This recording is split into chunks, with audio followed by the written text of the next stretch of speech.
They're just getting acclimated. You know what that means, acclimated.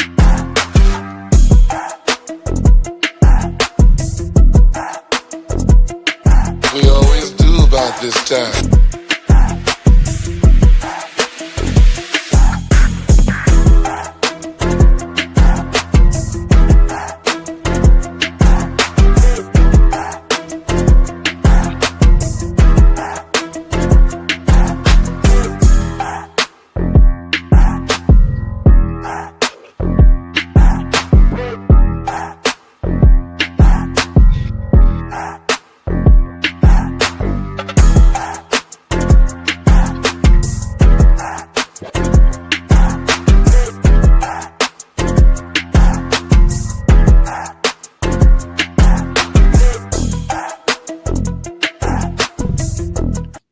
All right, we are here, everybody. What's happening? Welcome back, everybody. I appreciate you. Hit that like button on the way in. Subscribe to the channel. We're on our way to 15K. I'm Boston Bryant. This is Blunt Politics on our second show of the day. It is Wednesday, November 12th. Still, if you're just joining us for the first time, it's for the first time the 12th, just to let you know. But we had an earlier show, so anyways. But what's up, chat? How's everybody doing? Lots to talk about. It's, it's the story that the government just is dying to cover up, but the story that just has a way of giving. It just continues to be the story that keeps on giving here. And Donald Trump just cannot get himself out of trouble. We got a lot to talk about. First off, let me say hi to the chat. What's up, Teresa? What's up, Dame? How are you? Oh, geez, Dame, not you guys. Don't let it start here as well. Oh, shit, we're in trouble now. What's up, Android? What's up, George? What's up, Olga? How are you? Hey, Teresa. What's up, Jimbo? Shit, you don't like that? My apologies. What's up, Jim? What's up, Yakov? How are you? What's up, Triplia? What's up, Veronica? What up, Jay? Philly? You guys are amazing. Appreciate you guys. Everybody over there on Twitch as well. Appreciate you guys. What's up, Tiff? How are you? Thank you for your services. Thank you, all the mods. Keeping that chat safe. Appreciate it, guys. What's up, Matthew? What's up, Patui? Barefoot? Everybody, make sure you hit that like button on the way in. I do appreciate you guys very much, as I always tell you. But yeah, lots to get into tonight. I do believe the House has passed, the reopening of the government. I believe now it just goes to Shithead's desk for a signature. But we got a lot to look at. Let me see if I can put some of this on the screen, give you some insight as to what we'll be talking about today, which is this, that, a little bit of this as well. So we'll be taking a look at, Donald Trump freaking out, obviously, about the new emails that have been released. Once again, calling it, a hoax. It's something put on by the Democrats. We'll be taking a look at, a few different clips and people talking about that as well. But, definitely diving into some of the clips that we saw today coming from the House, coming from people like AOC, Jim McGovern, others in the House that kind of, laid it out on the line. I thought there'd be some good clips. We also have, Caroline Levitt's bullshit in her first press conference in a while. She came back to a story she was not hoping to come back to, ladies and gentlemen. Definitely not on the top of Caroline Levitt's list to come back to her first White House press conference to questions about the Epstein files. So we'll be taking a look at that as well. But lots to get into. Obviously, more about U.S. allies cutting intelligence. Yesterday, I believe it was, we discussed how the U.K. was now cutting back on intelligence sharing as far as the Venezuela Caribbean region and these boat strikes are concerned. Not all around, but now they're being joined by other countries as well. Colombia, maybe France, Canada, other countries as well that are now removing themselves from this from these potential war crimes and saying they don't want to be a part of it. So we got a couple things to look at there.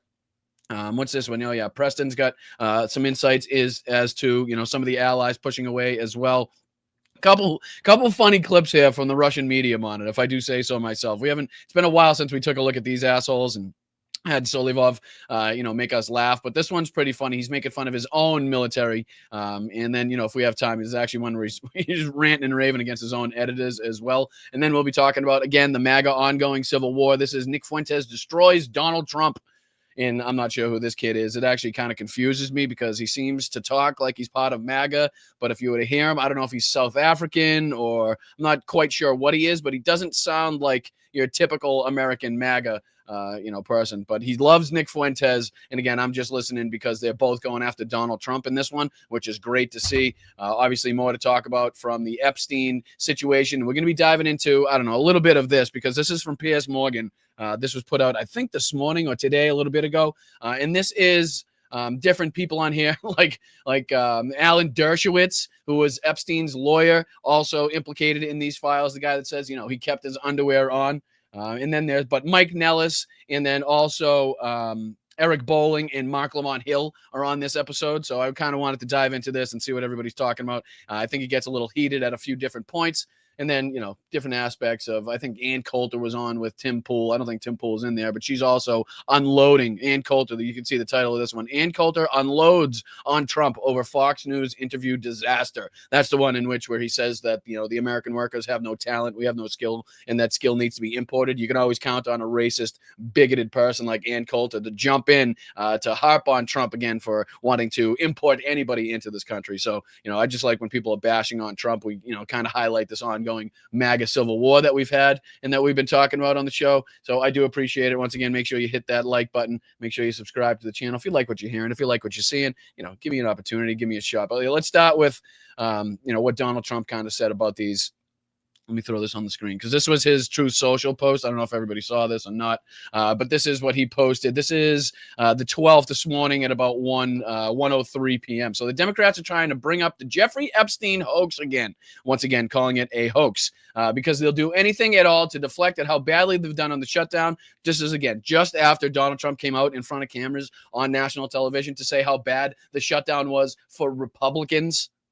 For his own party. So again, this whole role reversal isn't fooling anybody. Only a very bad or stupid Republican would fall into that trap. The Democrats cost our country $1.5 trillion with their recent antics of viciously closing our country, yada, yada, yada, while at the same time putting many at risk, yada, yada, yada. There should be no deflections to Epstein or anything else, and any Republicans involved should be focused on opening up our country and fixing the massive damage done by the Democrats. And again, this is basically just a threat, not only to the media, but also to, MAGA commentators, anybody that, kind of is questioning the dear leader, questioning the dear Fuhrer about things like the Epstein file. So this is kind of their warning shot to, hey, if you say anything, you're going to be on the outs. If you take the bait here from this Epstein hoax that that he's calling a hoax, then you're going to be on the outs. You won't be getting that ticket to the next Gatsby party at Mar-a-Lago. You're going to be you may be dancing in the cup if anything, but you sure as hell ain't going to be dining on crab legs like the rest of us.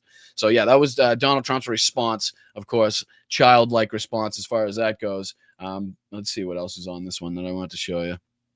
Because there's just no way for him to get out of this. It's not going to die. It's impossible at this point. It has spread too far. Even his own base isn't having his bullshit as far as, you could look on YouTube because of the right-wing commentators that I typically watch clips from. My algorithm's all screwed up as far as YouTube is concerned. But, as soon as I opened my page this morning, the homepage, it was filled with different right-wing channels, right-wing accounts asking, oh my God, is this the big one? Donald Trump, is he screwed this time? He's really named in this one looks bad type of thing. And they're all kind of asking themselves the same question as to how the hell did we let it get this far? And why won't they just release the entirety of the files, which is, something you'll hear in that Piers Morgan clip that we'll be taking a look at. But let's see here. There was a couple more of these clips that I wanted to take. Let me see.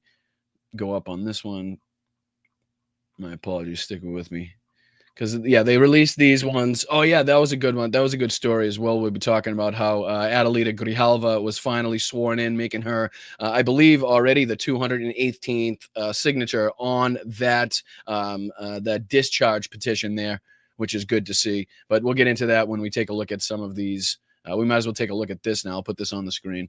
But yeah, we'll get into Congresswoman Grijalva getting sworn in when we take a look at the House videos. But yeah, take a look at this because Caroline Leavitt on her first day back on the job in a long time here, as you'll notice, doesn't have the cross hanging out. Now, a lot of people have speculated that because of, the hyper religiosity of these people and, Caroline Leavitt in particular, she doesn't like lying while that cross is out. She doesn't really like having Jesus on her chest as she goes out and blatantly lies about child sex trafficking and pedophilia. So as you'll see here, as you can notice, let me put this big on the screen here. You'll notice either A, it's tucked in really tight, or B, Caroline Leavitt just forgot to wear the cross today, maybe knowing what she was going to have to be saying. But yeah, this is her, again, having to defend Donald Trump against the Epstein files in, what is her first press conference back in a while. Take a look at this. And it was CBS's own reporting, Ouija, that recently wrote that Miss Guffrey maintained in God Rest. Is this where she's asked the question? Do I get the question in? And it was CBS's. Wow, they cut out the question? Let me see here. Let me see if I can get one with the entire question. Let me see if this is it, maybe. More than any. And it just was request. Is this it? Oh, yeah, here we go. Here you go. My apologies. Play this on it because it makes no difference if you don't hear the question. One more. You recently said you checked with President Trump about why he needs to get an MRI on his recent trip to Walter Reed. Do you have any more details? Oh, for crying out loud. And I'm glad you asked. As stated in the memo provided. This is the one about his goddamn MRI. This is the one I'm talking about. That's the MRI one. Could have sworn I had one on here with the questions as well that she was being asked there. But all right, let's just get her response. Let's get her response here. This bullshit propaganda response from obviously their main propaganda chief, the White House correspondent. Let's go. Let's take a look. Requests. So this administration has done more than any, and it just shows how this is truly a manufactured hoax by the Democrat Party. For now, they're talking about. Oh, thank you, Debbie. I appreciate that. I really do. Thank you for that one, Gifted.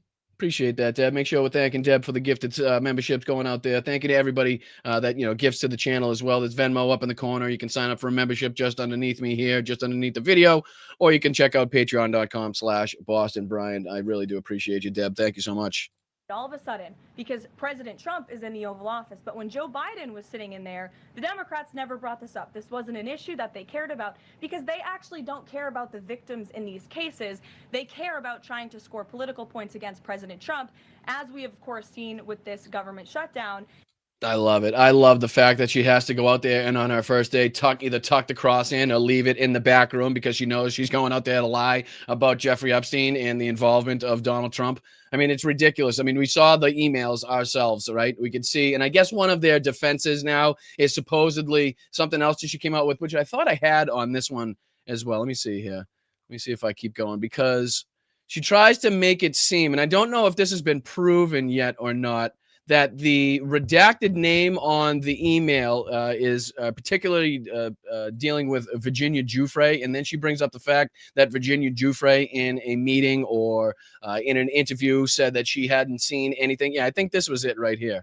Yeah, this is it right here. Let me see if I can throw this on the screen here because this is some of the other bullshit that they're trying to spew. And again, I don't know if this has been corroborated or proved yet. I haven't seen anything confirming what they're saying here as far as who is the victim that was redacted in that. But this is the question and the answer here. Oh, you know what would be great is if I put the right thing on the screen. There we go. That would probably help. That would probably help. Here we go. Thanks for being here, Bev. Ouija. Thank you, Caroline. Sure. I have your statement about the new Epstein emails that have been released by House Democrats. Separate from why you believe the emails were made public, can you address their substance? Did the president ever spend hours at Jeffrey Epstein's house with a victim? So basically, in case it's too low for you guys to hear it, because sometimes, Twitter is like that. But she's asking basically, can you address the substance of the text message beyond why you think Democrats may or may not have leaked these or whatever you think? Can you address, did he actually spend time with a victim at Epstein's house? Like the email specifically says, between the two people that perpetrated these crimes, talking to each other. I'm damn sure, I'm pretty certain that, I don't know, if the two heads of the fucking Sinaloa cartel were texting back and forth or whatever the fuck, pick, the Gambino crime family and the Genovese, whatever. But I'm pretty sure if they got a hold of their text messages, and in those text messages, Boston Brian was named, several times, maybe several thousand times, that, maybe that would, tick off the red flags and maybe point the police in my direction to say, maybe we should do some investigating of that guy. We maybe hadn't heard him before, but he's damn sure named by these two high-profile criminals that are masterminding this child sex trafficking ring a whole hell of a lot. So maybe that would give us some reason to investigate, right?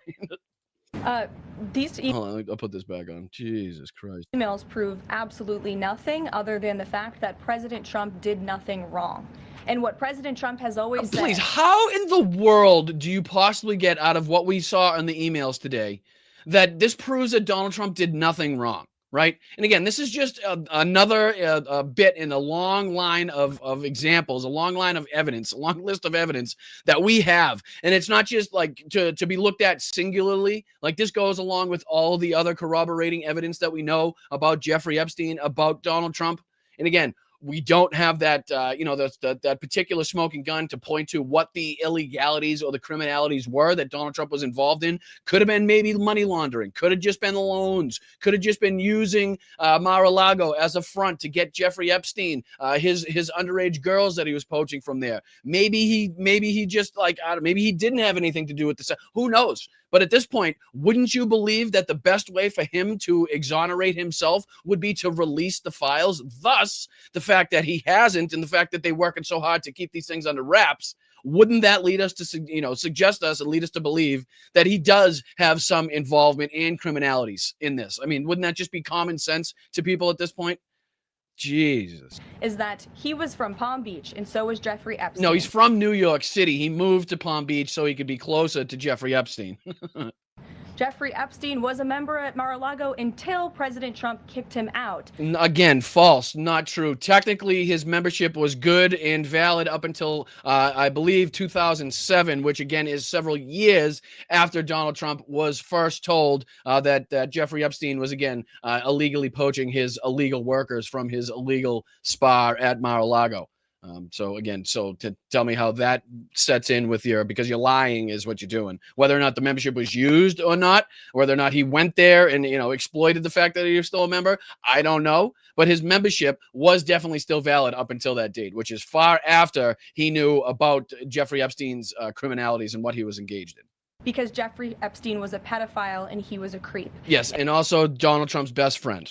Also, can we put that in there? Best friend, lived very close to him, no matter where the houses were, no matter what state we're talking about, very close to each other, loved each other. And this email you refer to with the name of a victim that was unredacted now. And again, this is the part that I don't know yet has been confirmed yet. Sounds to me like it's another untrustworthy, tagline that they came up with in the background that maybe sounds good to them. Well, it's redacted, so we could say it's this person, and then we could also use the fact that she said this in an interview to maybe corroborate the fact that, this isn't pointing to anything. Again, if anybody's seen any different, and this has been confirmed by either, the oversight committee or somebody else that, is working in this case alongside this case, then please let me know. But I still to this moment haven't seen this confirmed. Reported on in this room, so I will go ahead and say it. Virginia Giuffre.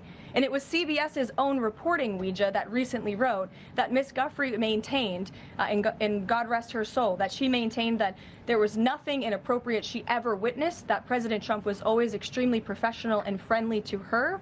And so I think it's a question worth asking the Democrat Party, and you should all go ask them after this briefing. Well, I think then the question would be, what the fuck are they doing, I don't know, possibly alone at Jeffrey Epstein's home?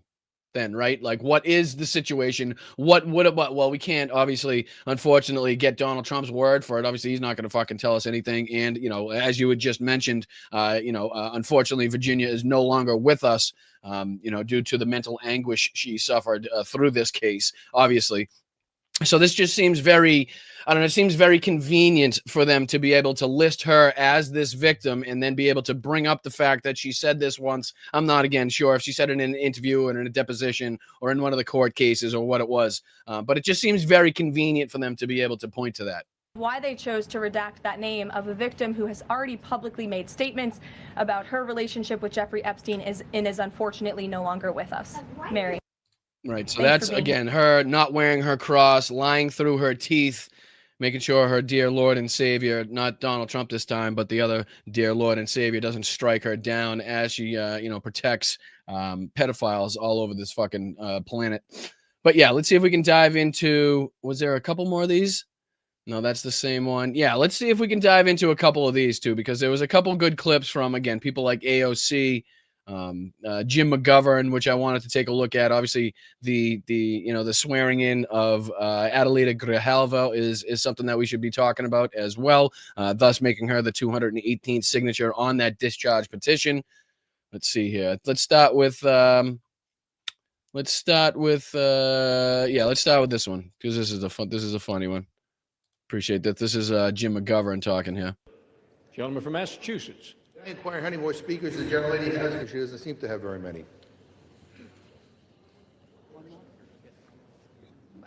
I believe we have one more, Mr. Speaker. So this is basically Jim McGovern mocking the Republicans for not having, not having a line of people ready to stand up and talk for the American people, while on the other side, the Democrats were lined up pretty much to the door, ready to speak and defend their policies, defend their position, and defend, the American people. And this is Jim McGovern just making sure the Republicans knew how stupid they looked in this situation. We have several. Mr. Speaker, I yield 1 minute to the gentlewoman from New York, Mr. Ocasio-Cortez. And this is where AOC comes in the first time. I think this is one of maybe 2 or 3 clips from her she had today. The lady from New York is recognized for 1 minute. It is great. It is great that Democrats have a line of people who are willing to fight for working class Americans from coast to coast in this country, because God forbid that we have a member of the Republican caucus who stands up and actually wants to extend the Affordable Care Act so that people with cancer, insulin, and issues across all sorts of healthcare issues across this country have their health insurance protected and extended throughout 2026.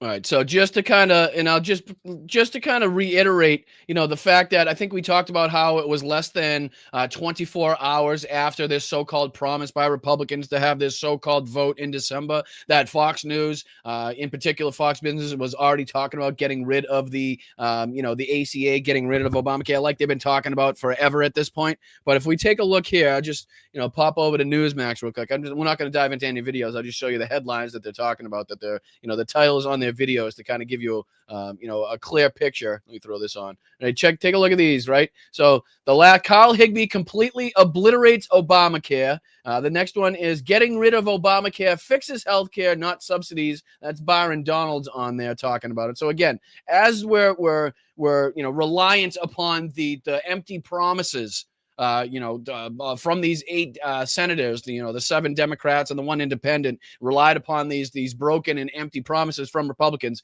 Can we just take, what they're actually saying as far as what their word is? This is, again, them just trying to outright destroy Obamacare. And then at this point, they have absolutely nothing to replace it with. As Mike Johnson came out the other day, said they had a notebook full of ideas. I mean, that's, again, we're not sure here on Blood Politics if that's a step up from, just having kind of, thoughts of ideas, or like, what was the saying that Donald Trump said? I'm blanking on it right now. He had, he doesn't have a plan. He has, why can't I think of it? Concepts of a plan. That's what it was. Concepts. Thank you, Skittlebutt.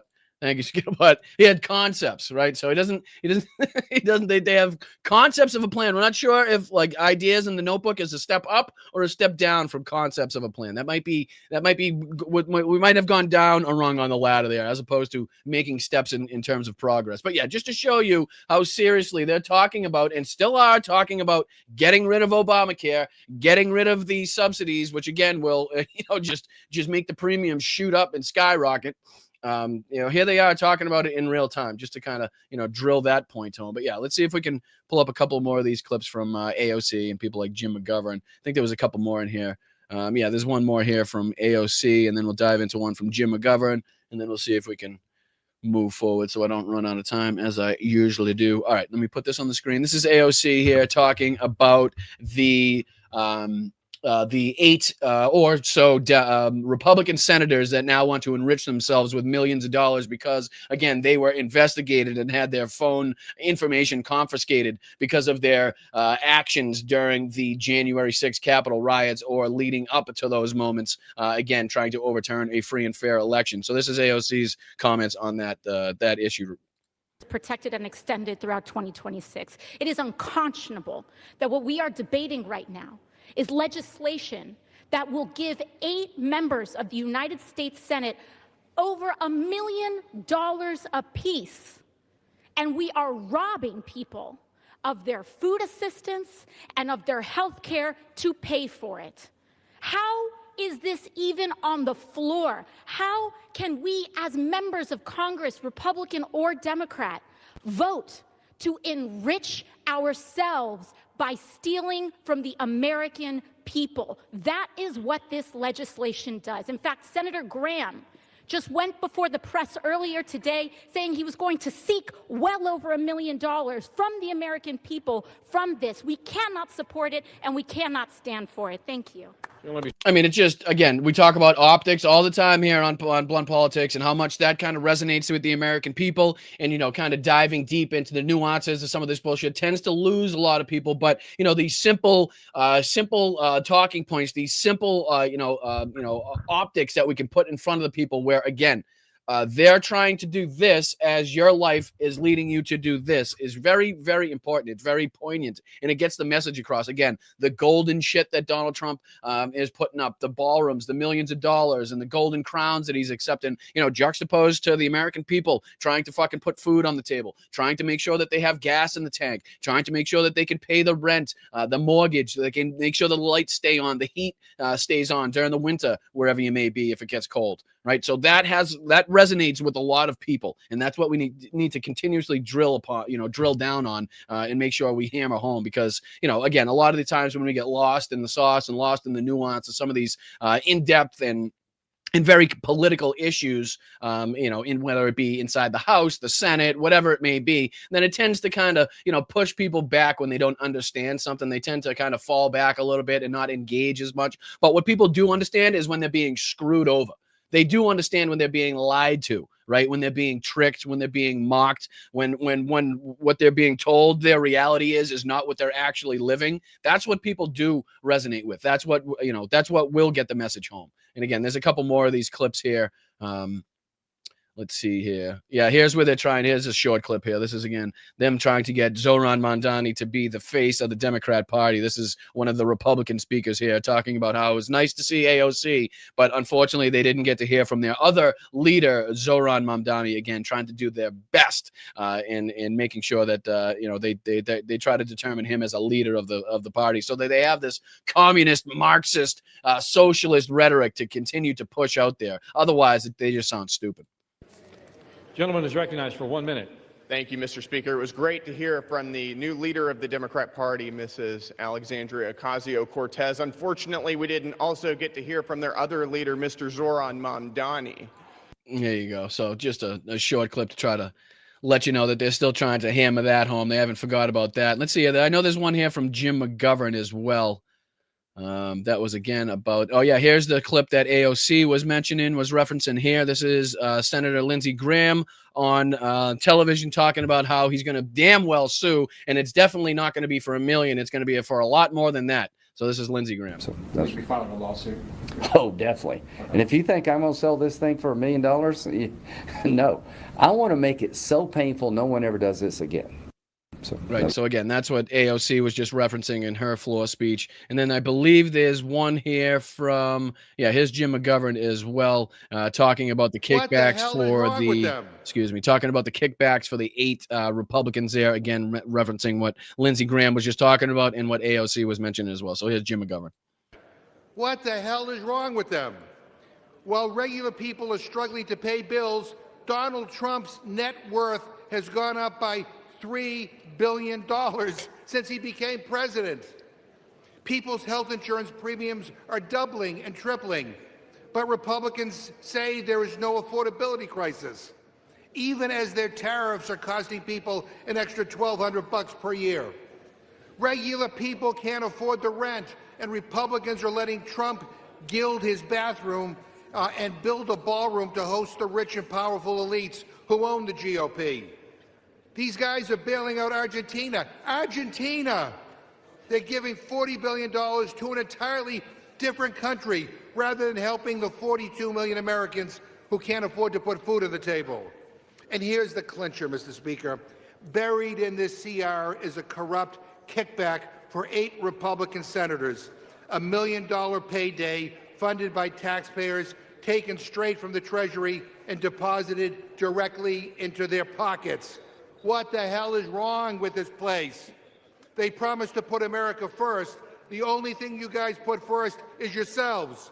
Yourselves and the rich and powerful people who pull your strings behind the scenes.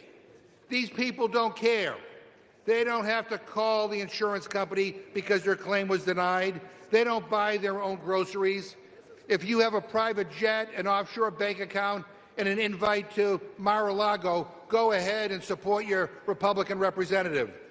But if you're a regular person who feels like you're getting screwed over, if you are fed up with the status quo here in Washington that only works for those at the top, this majority is not fighting for you. And that's the rhetoric there. That's the rhetoric that we need to continuously hammer upon, right? That if you feel like you're being screwed over, that's because you are, right? If you feel like you're being lied to, that's because you are. If you feel like you're being manipulated and propagandized, that's because you are. And it's at the fucking behest in the instruction of this regime because of their complete and total control of the government right now that you are feeling the pain that you are feeling.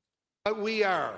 Democrats are on your side, and we will fight with you every step of the way against the corruption, the lies, and the BS coming out of this administration. And we won't back this so-called deal.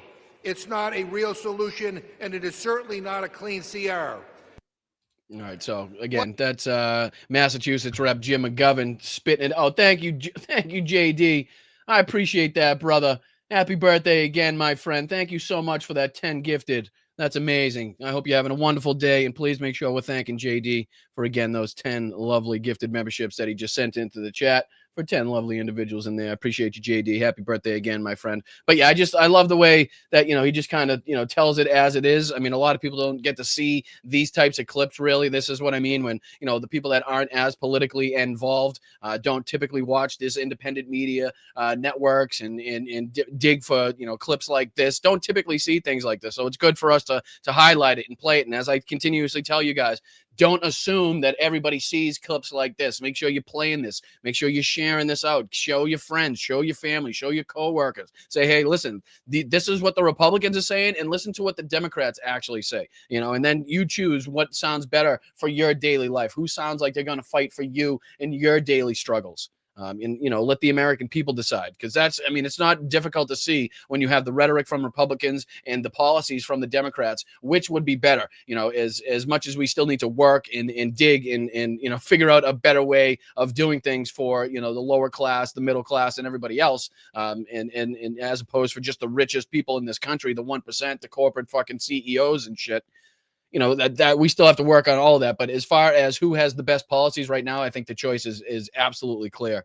And talking about, the danger that it's doing, and talking about how our allies are reacting. We talked about this a little bit earlier, in how the UK had already decided to cut off the intelligence sharing in the area in which the U.S. is now carrying out these strikes, because they don't want any involvement in it. They don't want to be linked to it. They don't want to be seen as helping assist in these war crimes, that violate international law, the Geneva Convention. It goes on and on. But this is, again, from Semaphore. U.S. allies cut intelligence sharing over U.S. Caribbean strikes. It talks about how, I believe it's like Colombia, France. Let's see here. The UK, too, said it would be sharing strikes, and France warned that the buildup risked violating international law. So, again, they're kind of on the fence. I know Canada was talking about it. Colombia now to suspend intelligence cooperation with U.S. over strikes on drug vessels. So the list is now stacking up of different countries that are saying outright that we're not going to have any involvement in this. So you're definitely not going to be using our intelligence to go out and just kill people outright, when our policies, the policies of our country, is to intercept these people just as we would if they were off our coast. Again, I think it was Rand Paul that brought up, like, if these people were off the coast of Miami or off the coast of California somewhere, are we going to just launch missiles at them? No, would definitely intercept them, would arrest them, would prosecute, charge, identify them, identify the drugs, try to investigate, see where they came from, just like we have multiple videos online showing the U.S. doing beforehand, intercepting the boats, identifying the people, right? Because I believe it was AP that did a deep dive into who these people are, and a lot of them are, as we suspected, people down on their luck, people that have absolutely no money, people that can't feed their families, that have absolutely no other job in the area, so that they can actually make a couple bucks, and this is what they're left to do. Right. So, yes, maybe they are actively drug smuggling. Where the end point for those drugs are in these small speedboats is still yet to be determined. But even if that's what they are engaged in, these people do not deserve to be just taken outright, just to be killed and murdered in cold blood. right? They deserve the due process and, to be treated like a human, just like everybody else that is in that position. And again, these aren't turning out to be these hardcore narco terrorists, the bad guys that are actively on these boats, as we suspected, as we suggested here on Blunt Politics. That is probably the case, knowing how these cartels operate. It's typically not the fucking heads of the cartels. It's typically not the heads of these narco terrorists and the people that actually make the money and the people that actually make the decisions out there on these fucking boats, operating these boats, right? It's not, you don't typically see the head honcho in the drug boat, in the submarine, making sure that the drugs get across there. It's typically people that are either held hostage, done it at gunpoint, have absolutely no other choice, are in a financial position where that's the only viable option to put food on the table, these types of things. So, which is, all the more reason to figure out, what the hell is actually going on. And we'll take a look at this Preston Stewart video here, and he kind of describes this a little bit more. And then, we probably won't get this far, so I'll show this now. This is just a little bit. This is showing, I don't know if you can guys can make that out, but this is just a little bit of the U.S. Southern Command, Southcom, the posture that we have down in that area right now. I mean, this is a fucking Normandy-sized landing force. This is a World War II-sized fucking invasion force that we have in this area right now. I mean, take a look at the fucking weaponry. Take a look at the weaponry that we have down in that area right now. It's just unbelievable. I mean, just with the Gerald Ford Strike Carrier Group alone is just overkill for what the mission statement is said to be as far as, drug intervention. It makes absolutely no sense. I mean, and then you add the strike package here, you add the air assets, the expeditionary package, the additional assets, the Tomahawk strike package. I mean, this is fucking out of control at this point. Out of control. Look at the fuck. I mean, you could take over any country in the world with that force pretty much alone. Well, you'd have a good start at least. But all right, so I'm just going to put this at the beginning and to see if he gives us any more insight into, these strikes, what our allies are saying. And again, the ramifications, the potential, ramifications for the people conducting these strikes. If they are, again, deemed to be what they are, what they seem to be as, against international law and, illegal strikes, right? So check this out. So this new method of fighting the war on drugs is making some of our allies a little squeamish. As in, a few key partners announced in recent days that they are no longer sharing intelligence with the United States out of fear that they would be complicit in what they view as highly questionable killings. Right now, that list includes the United Kingdom, Canada, Colombia, and maybe France. Meanwhile, the Ford Carrier Strike Group has redeployed and now arrived in the Caribbean. And amidst fears of war with the United States, the Venezuelan defense minister said, quote, "We're ready." Now, this is also something we talked about earlier, how Venezuela is already doing this massive mobilization and, how the tensions are rising in the area. Ago, Secretary Hegseth announced the most recent strike, saying, quote, 2 lethal kinetic strikes were conducted on 2 vessels operated by designated terrorist organizations. These vessels were known by our intelligence to be associated with illicit narcotic smuggling, were carrying narcotics, and were transiting along a known narco-trafficking transit route in the Eastern Pacific. Both strikes were conducted in international waters, and 3 male narco-terrorists were aboard each vessel. All 6 were killed. No U.S. forces were harmed. Now, my understanding is this brings the total number of vessels hit to 20, with at least 76 people killed so far. Almost 80 people we've killed so far in these strikes. Almost 80 different people. That's just, I mean, it's crazy to even think. Again, that we're continuously doing these strikes, and the international community hasn't kind of been outraged more.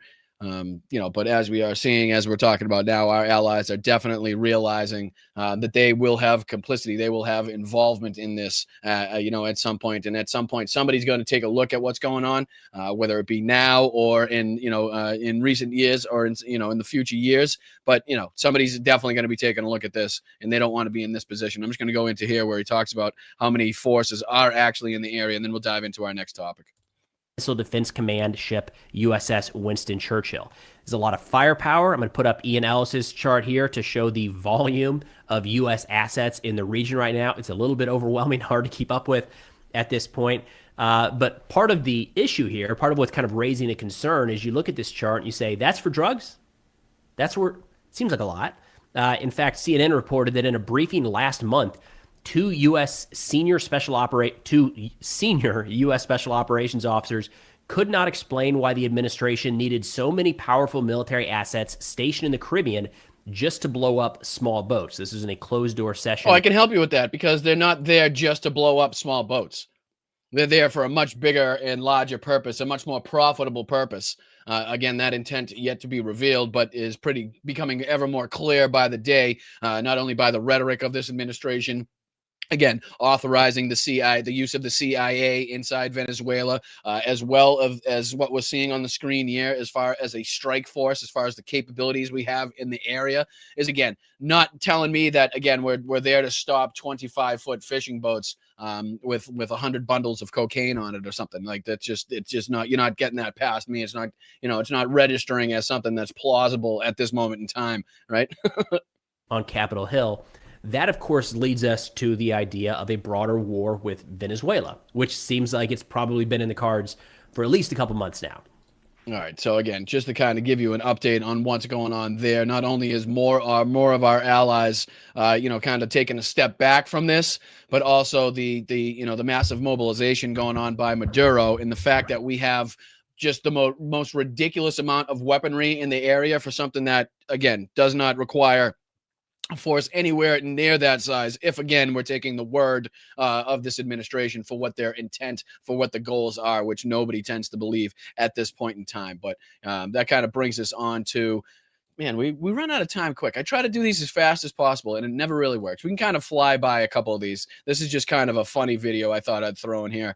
We haven't taken a look at these assholes in a while, but with our ongoing coverage of what's going on in Ukraine and Pokrovsk, I figured we'd kind of throw in one of these funny videos. And this is Vladimir Solivov literally laughing at not only his own robotics in his country and talking about executing the robotics team that technically he thinks stole 100 or 300 million rubles. But he also goes on to make fun of his own military in this one, in the vehicles that they had to ride into Pokrovsk on. And he's not very happy about it. And again, we'll just kind of fly through this, but this is hilarious. Take a look at this. I'll get off the screen. I'll read the captions if I need to.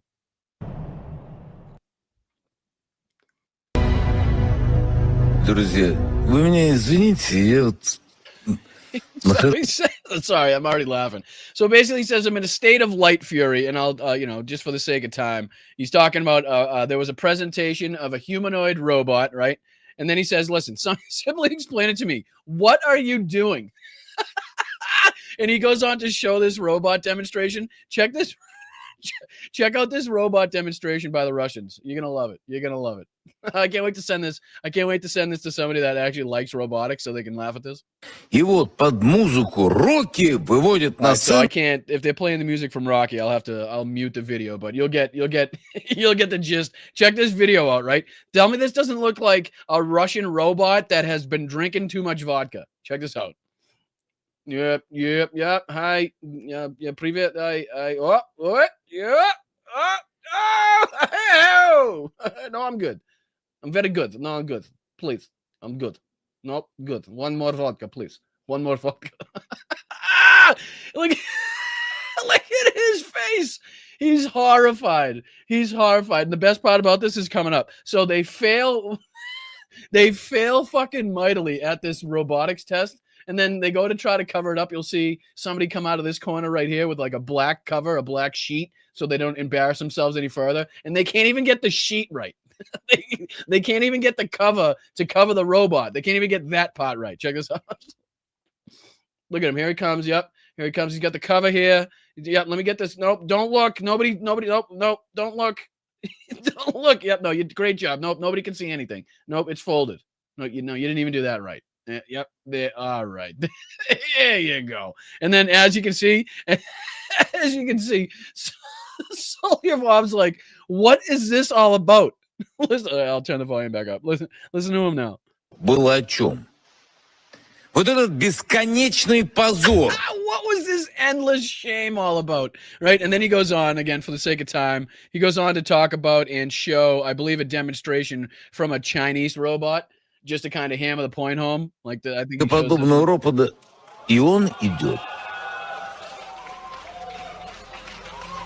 So again, I don't know what that robot is. I don't know if that's a real person, a real robot. They seem to do something where they like cut away the left leg to try to prove it's a robot, but who knows what kind of trickery is involved here. But this is basically Russian propaganda, Russian state television coming out and being like, we suck at robotics. Like, look how far advanced China is, and then look at our drunken fucking high on vodka robot that we have. It's just hilarious, and he's pissed off about it. And then check this out, because at the end of this, and again, for the sake of time, I'll fast forward for you, because that's not all he was pissed about.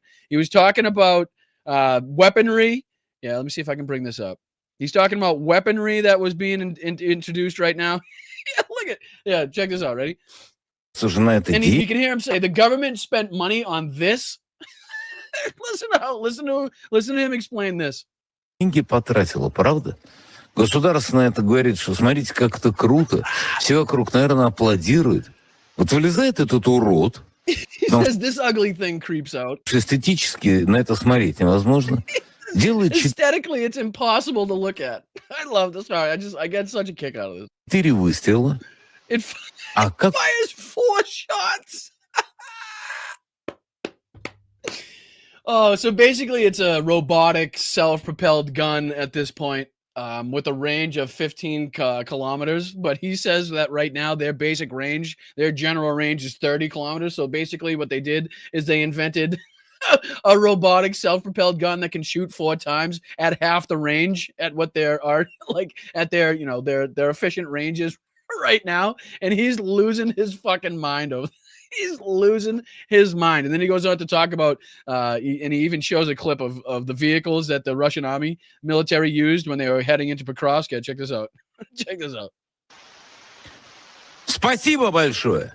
Oh, yeah, by the way, he's screaming at his editors, by the way. I'm not going to have enough time, but there is another video on Russian Media Monitor where the whole entire thing is just Vladimir screaming and ripping his editorial staff a new asshole, and he's still not very pleased with them, you can tell. But here he's making fun of the vehicles that they're riding into Pokrovsk on. I mean, you can see one looks like, something that rolled out of Afghanistan. You can see a lot of these, like, dirt bike-looking fucking half scooter, half motorcycle-looking things. Спасибо, что проснулись. What is that thing? What in the fuck? And look at, you can see he's bringing it to attention. Do you see these cars? He says, pay attention to the cars. Вот эти машины, обратите на них внимание, да? Motorcycle. Это машины, которые... What was that thing? It looked like an ISIS raid. Look, check this thing out. На них внимание, да?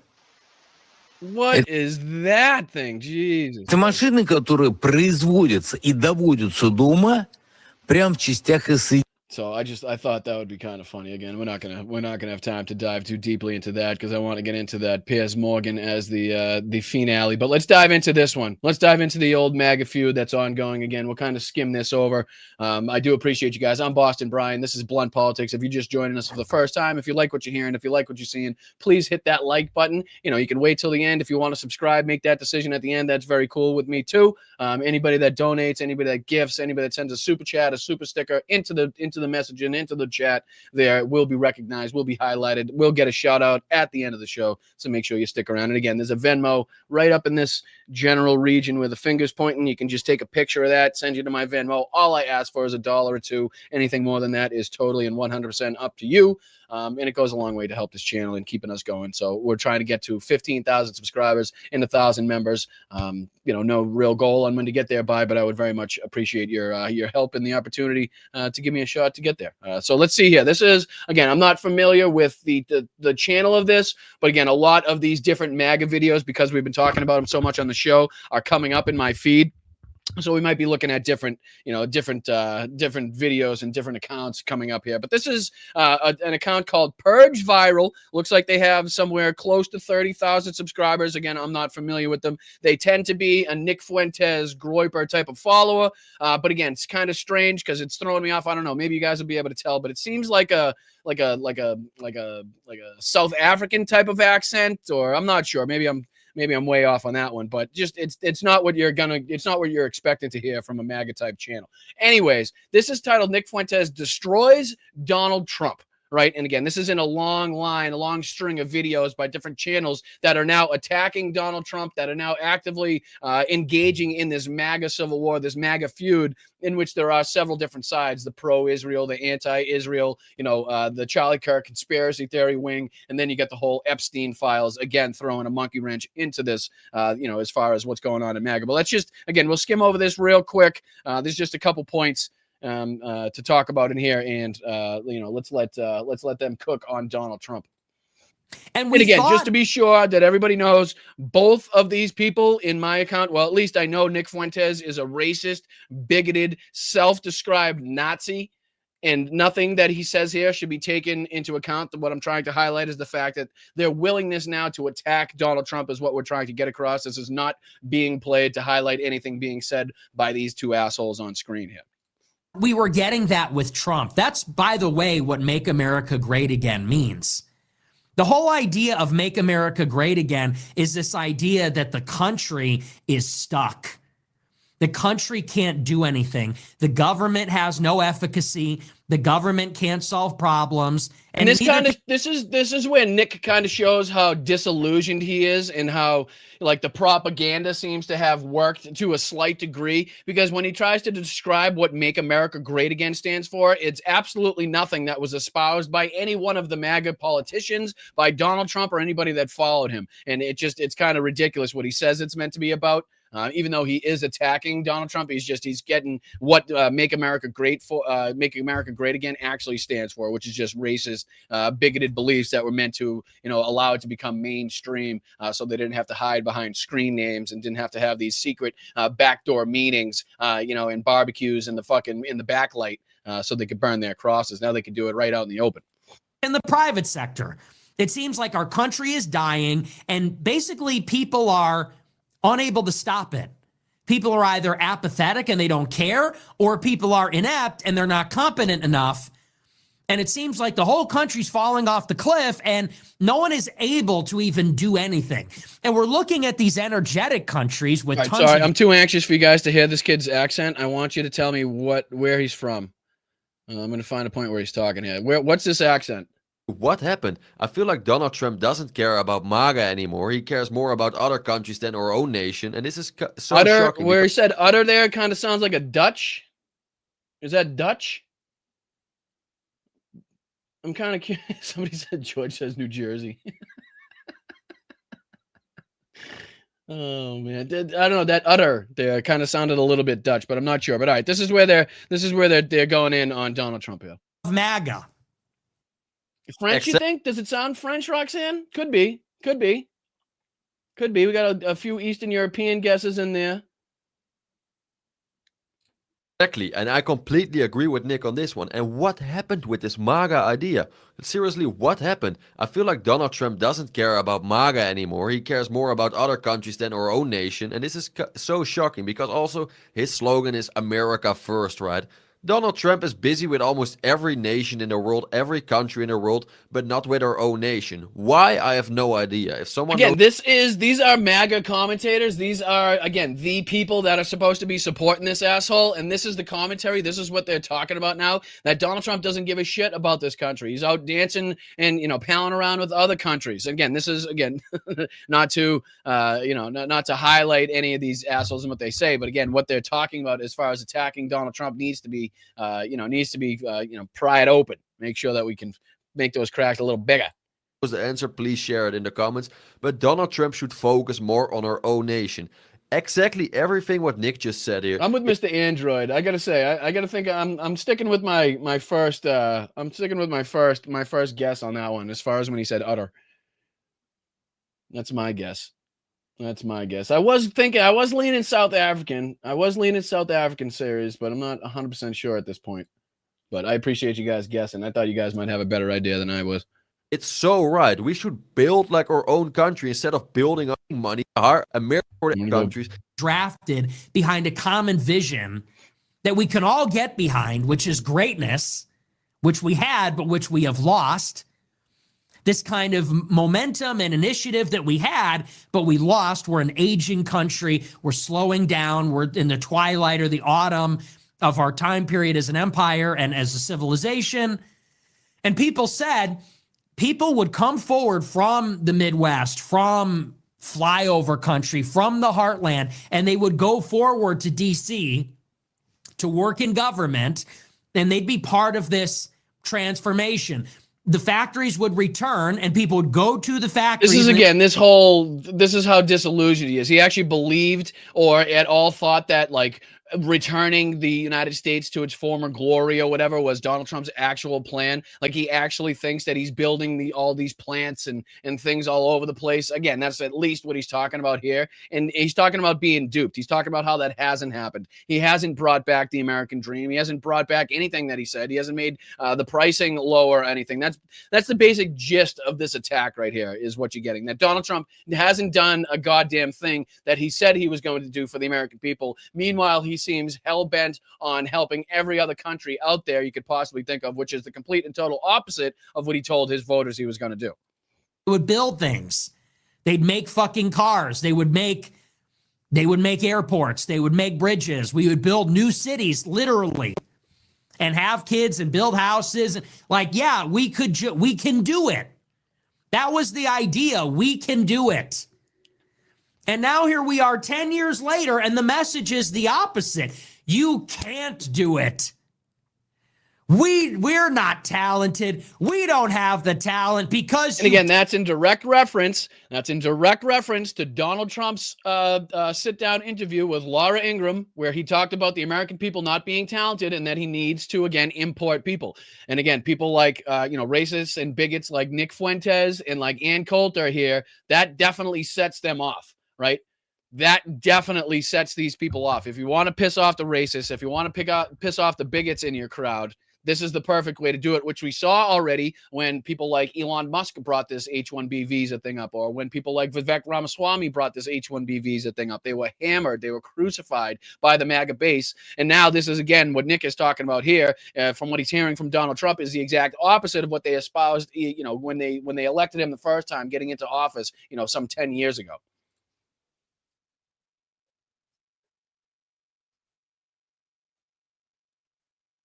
Right, and just to let you know, sorry, I put on the wrong one, but all of this is what he's saying comes from a bigoted, racist point of view.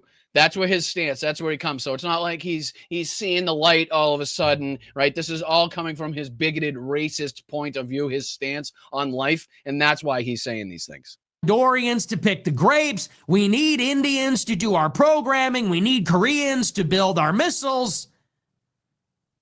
Like now we're getting the opposite. Trump again. Hold on. What do you say? Trump what? Like now we're getting the opposite. Trump 2016 was like, I don't care. We're going to win. We're going to take the country and make it great and nothing will stop us. We're going to cut the red tape, ignore the media. We're not going to take donor money and we're just going to fucking do it. Like that was the idea. And now, here we are 10 years later, and the message is like, we can't do anything. Politics is too difficult. It's political reality. So again, calling out the dear leader, calling out the dear Fuhrer, and these MAGA, there's more and more MAGA accounts that are getting on the train to do it, whether they're hopping on board with Candace Owens, or whether they're on the Ben Shapiro side, whether they're on with, Tucker Carlson, or, Mark Levin, or that crowd, or Benny Jones.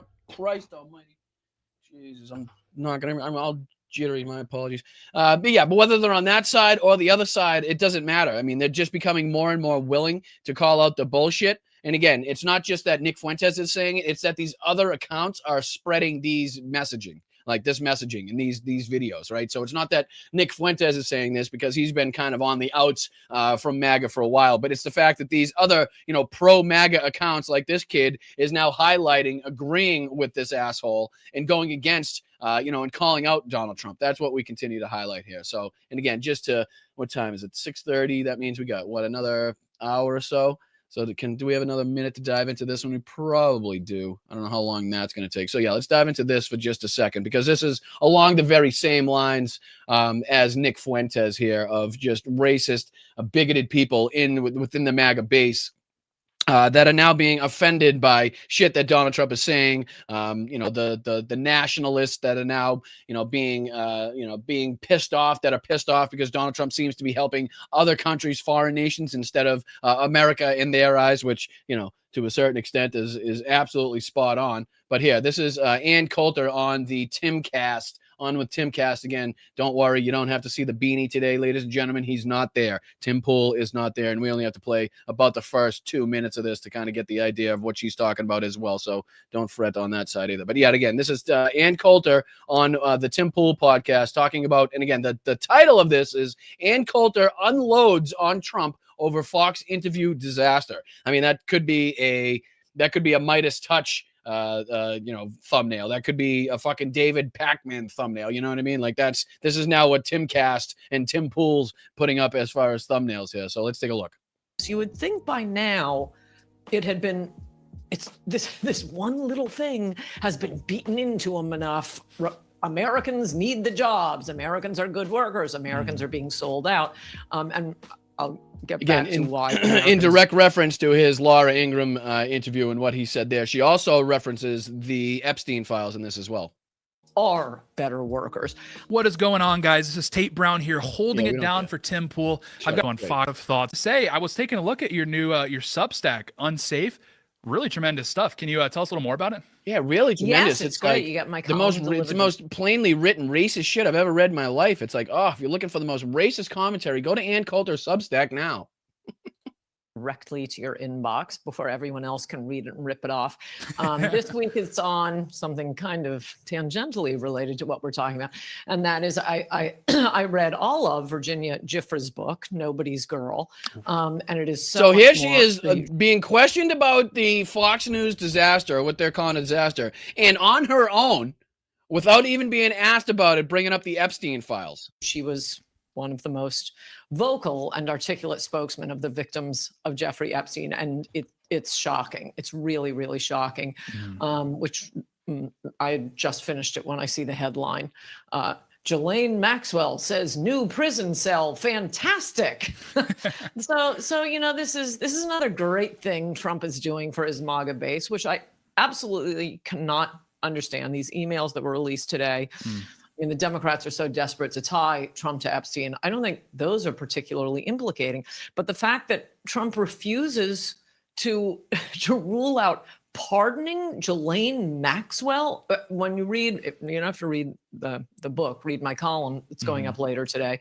And again, you guys got to remember, this is Tim Pool's audience that's hearing this, right? Where that's being brought up on Tim Pool's show, the reluctance of Donald Trump to say he refuses to pardon a known sex trafficker, a known pedophile, somebody that orchestrated with, Donald Trump's best friend, one of the largest sex trafficking rings on the fucking face of the planet, with some of the most widely known, well-known, and most connected, high-profile, not victims, but, people that were involved in this on the planet, right? So again, this is Tim Pool's audience hearing this from Ann Coulter, somebody they probably love. It's just good to have this being said on shows like this. It's good to see them finally, again, this MAGA rift making it to different platforms as we see it go. Involved she was not only in procuring the girls, but in the really disgusting molestation.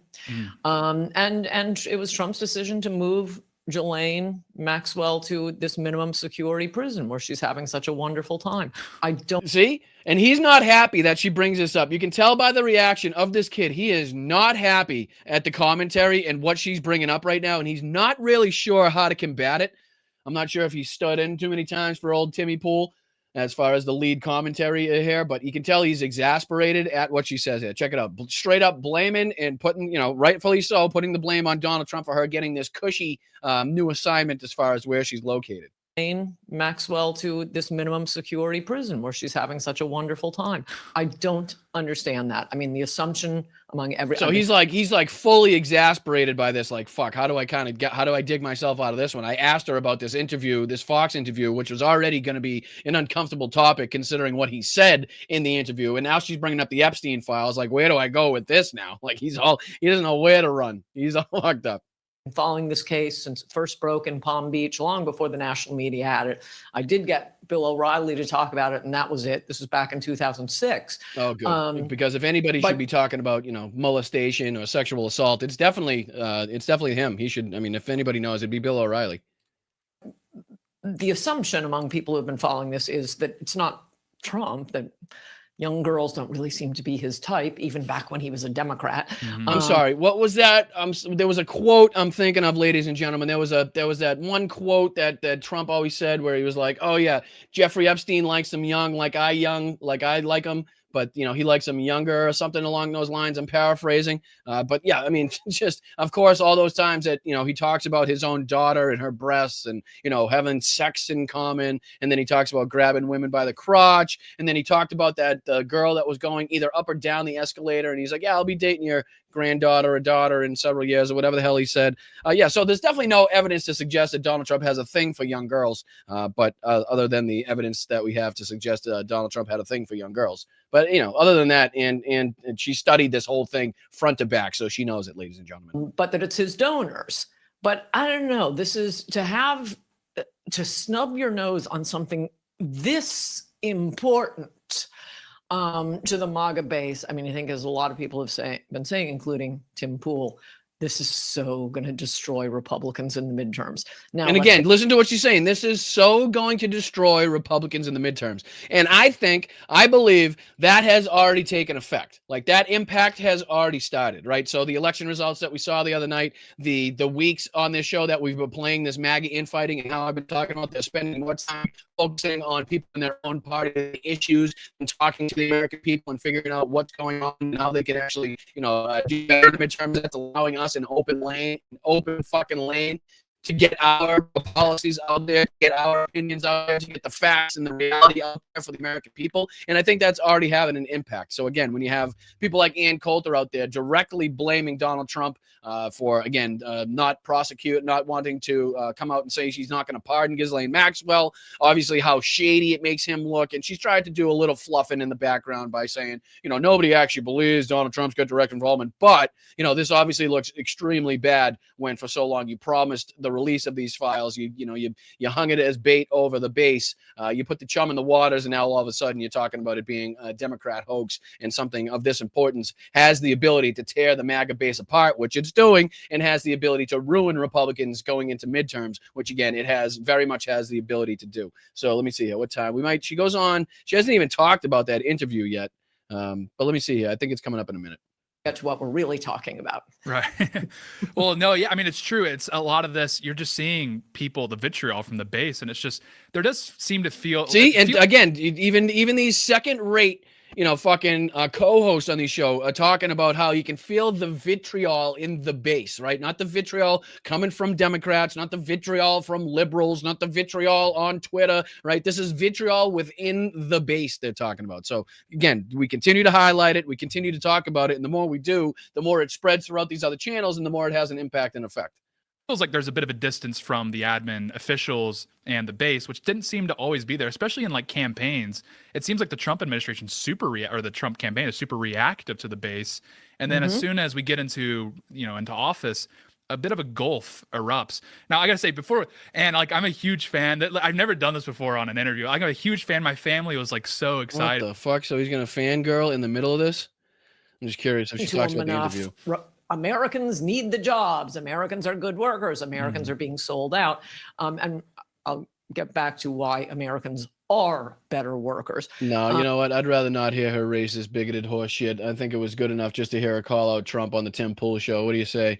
Again, but she does go on to call out Donald Trump for talking about needing to import people into this country because we have no talent in this country. Another thing that has really, again, pissed off the nationalist, the more bigoted, racist, believing people in the base on that one. They're not too happy to see that bullshit. But what do you say we dive into this one? Because this is going to be, we're going to dive in and around this one for a few times. Oh, thank you, Jeff. I appreciate that. The recent election loss was an own goal loss, getting people to hate their crap.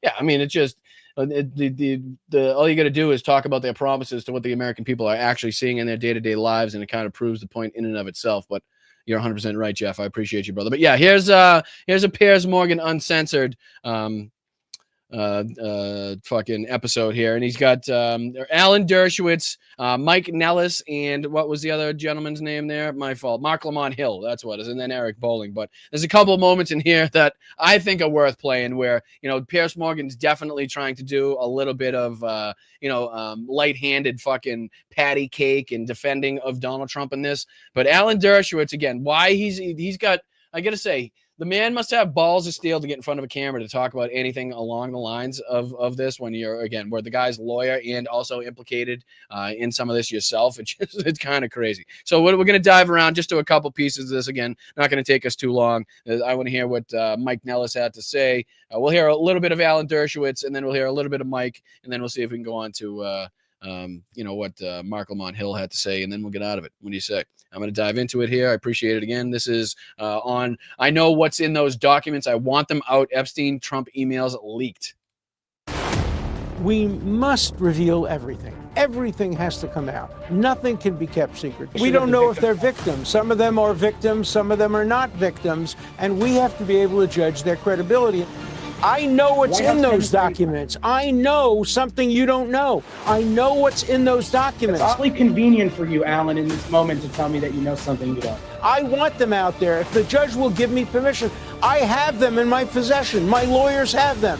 Judge, let me give them to Piers Morgan. Hang on. I want to stop you because there are more emails being released. So I don't know. Is that a revelation that Alan Dershowitz claims to have these files as well? Or at least I'm not sure if they took it out of context. Maybe he's talking about something more specific. But yeah, let's just dive into what Alan Dershowitz has to say here. I would argue, I have some sympathy with the White House in a way that makes it look as damning as possible. And again, this is Piers trying to push that, the same rhetoric coming from the White House that the redacted name was Virginia and that we have to link Virginia to her comments that she said before that she didn't, again, see anything, criminality-wise as far as anything like that coming from Donald Trump. Again, trying to push that, which, again, I haven't yet confirmed on the show. And I think it's an important, however, it is certainly, on the face of it, it is stuff that if I was the White House, I'd be pretty concerned. Sure, because there's guilt by accusation in the country today. If you're accused, you must be guilty. If you're suspected, if there's smoke, there's fire. This is just so ironic coming from not only Jeffrey Epstein's ex-lawyer, but again, a guy also, involved in these allegations as well himself, and that actually had to say one time that he kept his underwear on. I believe is a direct quote from Alan Dershowitz at one point. So the irony coming from this fucking guy right now could literally lift him out of his chair. Provide some actual eyewitness testimony.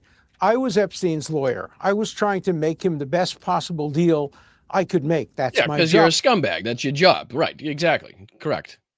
That's what I'm supposed to do. Right. As a scumbag, that's what you're supposed to do. Among the questions I asked him, as any lawyer would, is, can you name people who may have had improper sexual relationships with anybody? And again, this is his pro-Trump defense that they all have. Again, let me go on to Mike Nellis because, again, why we're taking anything that asshole says is kind of ridiculous. So here's where Mike Nellis jumps in. Yeah, well, I think if Donald Trump were innocent, he would be falling over himself to release every file that he could that would show that he was innocent to the American people. And again, how do you get around that singular point right there? How does anybody on the right, regardless of, the lack of smoking gun or what you consider a smoking gun or direct evidence to suggest criminality or whether it's financial crimes or sexual crimes, whatever, whether it's the trafficking or the supply of the girls, the one thing you can't get around is the fact that we know for damn certain that if anything in those files said that, hey, proved 100% that this guy, Donald Trump, had nothing to do with anything in these files, no criminality, no involvement, he would be fucking tripping over his fat orange ass. He would be tripping on his own neck to try to get that information out there. So the fact that this is all now trying to be swept under the rug, as Pam Bondi said it was on her desk ready to be released, and years and years and years of Kash Patel and Dan Bongino on their podcast talking about how much they're going to release and it's going to be unredacted and page for page. Now we get it swept under the rug is only leading people to believe of the criminality of itself, of your guilt itself, which is, I don't know, again, a question I ask and pose to people. How do you get around that? Why have they not? Why are they clamming up instead of releasing it if he has no involvement? Wouldn't they get more stars? Wouldn't they get more highlight and spotlight for, again, locking up these criminals that were involved if he's not? Just seems to make more sense. People, and they're doing the exact opposite. To me, it's he's acting like he's guilty. What he's guilty of, I don't know. Did he know what Jeffrey Epstein was doing? Did he abuse women? Was he taking out loans from Jeffrey Epstein? I don't know what it is that he's covering up or who he's covering up for. But at every stage of this, they have promised transparency, and then they have refused to release this. Pam Bondi says the files are on my desk. We're going to get them out any day now. They trot out MAGA influencers to the White House. They have them waving binders like idiots on the internet. Whole thing's ridiculous, and they refuse to just be transparent and release the files.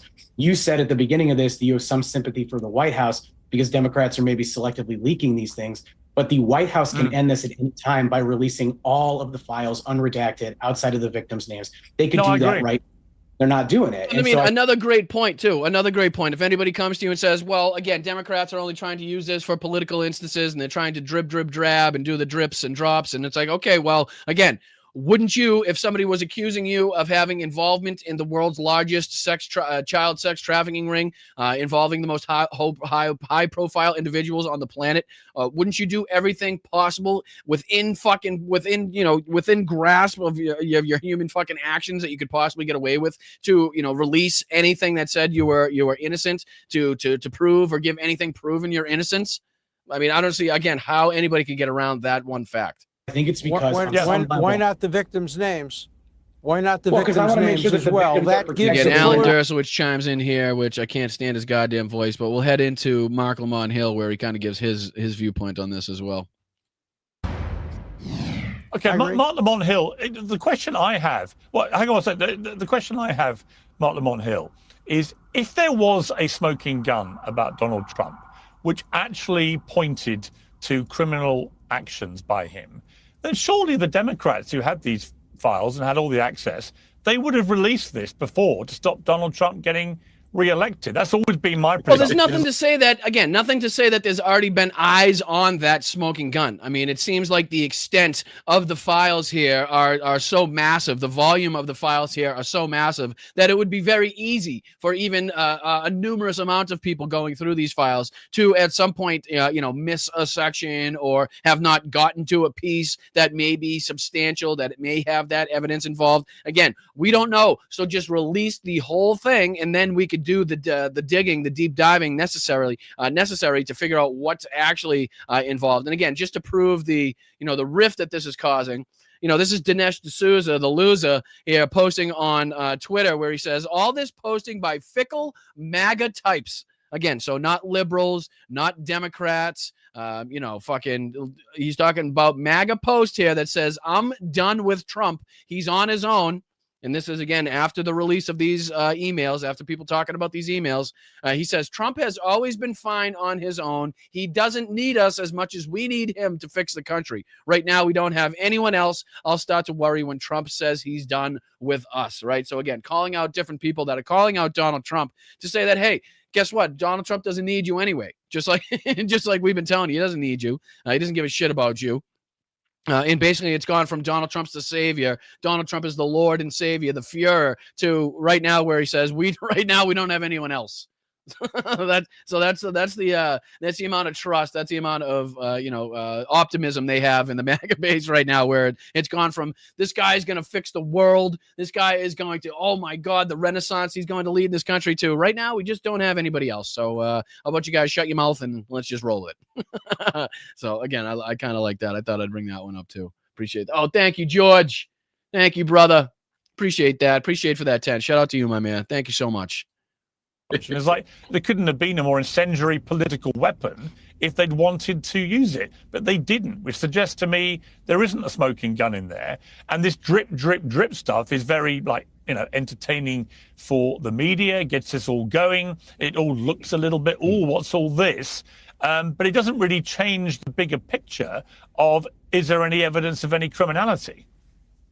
I don't necessarily see it that way. First, don't underestimate Democrats' ability to lose elections and to have bad strategy. That's the first thing. Second thing is, it is entirely possible that there is a smoking gun buried in there, and my fear is not that there isn't a smoking gun, but that there's also And again, a this smoking is gun. another, I don't know whether or not you agree or not, whether this, strikes a chord in you or not. But again, something else that we kind of have to take into account here where, maybe the rich on both sides are protecting the rich on both sides here, right? Where there's damning evidence, not only of, Donald Trump or, people on the Republican side, but people that, may be deemed as, I don't know, fucking Democratic idols or whatever you want to call them as, and that the higher ups, the leadership on kind of both sides is doing the little dance around and doing a little ditty, trying to protect their party in this side. Again, whether or not you agree with it or disagree with it, it's just another aspect of this that needs to be looked at, because there wasn't a ton done, to be very realistic, to be very factual. There wasn't a ton done under Joe Biden as well, for whatever reason or another, under this, for this case as well. Gun that implicates a bunch of Democrats. The issue here that you have to think about potentially is that Donald Trump is guilty of something, but so is, I'm just going to throw a name out there, Bill Clinton, because his name has been bandied about a bunch, and a whole bunch of other folk. And sometimes the powerful protect the powerful, not because they like each other or because they care about each other, but because it's a mutual assured destruction. I think that's why, and it's a rare day, but I agree with Alan Dershowitz that we need full transparency. We need all the documents released. We need all the information released, and let the American people make determinations about what's true and what's not true, so that we don't have to do this drip, drip, drip stuff. And then finally, the one place where I would disagree with Alan is when he says that there's no even implication here that the president did something wrong. I mean, when he says, and I'm going to redact the name because he redacted the name, victims spent hours at my house with Trump. He has never once been mentioned and referred to him as the dog that hasn't barked. And then said, Trump said he asked me, of course he knew about the girls, as he asked Maxwell to stop, or asked Ghislaine to stop. These are things that do imply that something bad happened. These are words that imply that he was somehow complicit. But it doesn't mean he did something sexual. It doesn't mean that he did something illegal necessarily. I don't want to overstate anything here. We have to be careful when we start accusing people of things. But there absolutely is something that needs to be explained, and the best way to explain it is full transparency. And again, whether you agree or disagree, I think there's something to be said for that as well, where it's like there's nothing that you could possibly say within the emails that we saw today to say there's not at least the presence of criminality, though, the presence of knowledge, prior knowledge of the criminalities there, when the two higher ups, and as I said before, if the two leaders of the Sinaloa cartel, the Gambino crime family, had Boston Brian in their text messages, and the FBI just happened to stumble upon those text messages, chances are I'd be getting a fucking knock at the door. I'd be getting a phone call, right? It would deem it necessary to be investigated, at least to deem why your name was being brought up there. So it's not crazy for us to be like, hey, this points to, again, the two top people in this talking about Donald Trump actually having prior knowledge to this and being the only dog that hasn't barked yet, is absolutely something that we need to be looking into, and absolutely something that, along with the other evidence, goes on to corroborate at least his involvement and knowledge of what was going on. So again, whether you agree or disagree with the argument that he's bringing forth, it's just, another aspect to listen to. Yeah, I mean, Eric Bolling, the really weird thing about this is that everyone on the Trump side in the run-up to the election were very, very gung-ho about... This is Pierce, fucking credit where credit is due with this asshole, because he is an asshole, but he definitely knows how to get the clicks and views. He knows how to get, the panel in uproar and get people yelling and screaming at each other. But he questions Eric Bolling here with, what we've been talking about, as far as, throwing chum in the MAGA waters and telling everybody that they're going to release everything. And then he poses a question to Eric Bolling here. Why the change? Why did it go from, we're going to release everything, Pam Bondi had it on her desk, and now all of a sudden it's a Democrat hoax? And again, Eric Bolling here, being the propagandist that he is for the MAGA party, does his best to, not answer the question and obfuscate away from basically ever answering the question in this one. Release all the Epstein files. We're going to have full transparency. I remember all this. And then two things happened, which were just weird. Elon Musk, who fell out with Trump, suddenly he's absolutely right. So somebody said Piers lives on the drama. Who was that? Let me see. Skittlebutt, yeah. Piers lives on the drum. He does. And, you know, as bad as he sucks and as much as he kisses Donald Trump's ass and refuses to call him out, but also says that he does, he's not fooling anybody. But again, he knows how to get the clicks. He knows how to get the right people on the right panel to get them screaming at each other. You know, he pretends to not like losing control of his show, but he also knows that's what gets clicks. That's what gets people watching is the, you know, the argumentative nature of the panels that he has on. So you're 100% right. He definitely knows what he's doing as far as, hey, what's up, Mark? What's up, brother? Good to see you, my friend. Hope you're doing well. Hope you're doing well. What's up, Tiff? Appreciate you guys in there. Thank you so much. All right, let's roll. Nowhere, posts on his own platform X, you know, the real reason they're not being released is because Trump's in the files. And then literally within a few days. So I'll rewind that just a second because what he brings up is Elon Musk's post about Donald Trump being in the Epstein files. And then he goes on to say, you know, within days, this story kind of got swept under the rug and, you know, tries to make a connection. And again, you can listen to Eric Bolling not answer the question. Out of nowhere, posts on his own platform X, you know, the real reason they're not being released is because Trump's in the files. And then literally within a few days, the whole investigation is just stopped. And there is no full transparency. There is no release of all the files. And so if you're looking at this with a cynical eye, or maybe perhaps a conspiracy theory eye, who knows? But, you know, if you're looking at this, you're thinking, well, what's gone on here? Why was everybody, I had members of the administration on my show saying, we're going to release everything. We can't wait to do it, blah, blah, blah, blah, blah. And then it didn't happen. And now you've got kind of what I would call political death by 1,000 cuts. We've seen it with formerly Prince Andrew in the UK. He was done in by leaks from similar leaks of emails. He's now lost everything in the last couple of weeks because of those leaks. We're now seeing the heat on Trump. I suspect there are lots of other high-profile names left in these files we haven't seen. David Boies suggested to me that between 6 and a dozen high-profile men named in the files probably deserve a criminal prosecution. So there's a long way for this to go.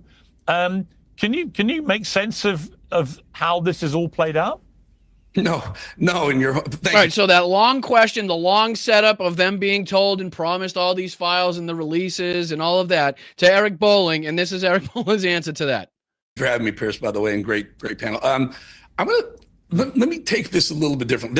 First of all, what he's saying is, okay, let me not answer your question. That's what that means. That's what that intro. Let me take this in a different direction means. Okay, let me not answer that question so that I don't look like an asshole and I don't get the call from Donald Trump later tonight that he saw me on Piers Morgan and didn't like what I had to say. So what I'm going to do is I'm going to steer this in a different direction. Is what he does. Guys, we have a lawyer on the panel, at least one, maybe two. An implication is by no means evidence. Now, we heard the email say, oh. Again, but that's not the 3-minute setup or the question that you were asked by Piers Morgan. He's talking about why the difference, why the shift in what they were promised and what we're actually getting now. And that's what we're talking about. He goes on to, again, we don't have to play his bullshit, but he goes on to that, you know, the obfuscation of trying to make it seem like, you know, that's not direct evidence. And again, it is not direct evidence, but it is very much suggesting, you know, that these two people are talking about it, you know, with Donald Trump, about Donald Trump and his involvement, his knowledge, that it does show that he knew or at least knows a lot more than he's leading on to. And that there's a reason we can put 1 and 1 together to make 2 to say, if he knows a lot more, and these are suggesting that he knows a lot more, and he's also hiding the rest of the files and not allowing the release, maybe we can assume, maybe one has to assume that he has some further involvement, some more criminality in that whole thing, right? But what do you say? We'll end on